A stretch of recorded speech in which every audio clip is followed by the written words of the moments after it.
Hello guys, good morning and welcome back to my channel. তো সকাল সকাল তো লুচি দিয়ে ব্রেকফাস্টটা কমপ্লিট করে নিয়েছিলাম, আর এরপর ছাদে চলে গেছিলাম। আর দেখো, রিমাল ঘূর্ণিঝড়টা হওয়ার জন্য হয়তো সকাল থেকে এরকম মেঘলা ওয়েদার ছিল। আর দেখো, আমার ছাদে দুটো পদ্ম ফুল হয়েছে, আবারও কি সুন্দর লাগছে।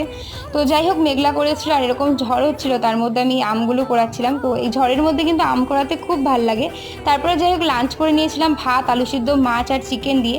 লাঞ্চ করার পরেই এত মেঘ করে এসছে, মনে হচ্ছে সন্ধে হয়ে গেছে। তো যাই হোক, কালকে রাতটা কিন্তু যথেষ্ট খারাপভাবেই কেটেছে, এত ঝড় ভয়ের মধ্যেই কেটেছে। তোমরা কীভাবে কাটিয়েছো তোমরা অবশ্যই কমেন্টে জানিও। আর প্লিজ তোমরা সাবধানে থেকো, বাড়িতে থেকো, সুস্থ থেকো, কারণ এখনও ওয়েদার ভালো হয়নি।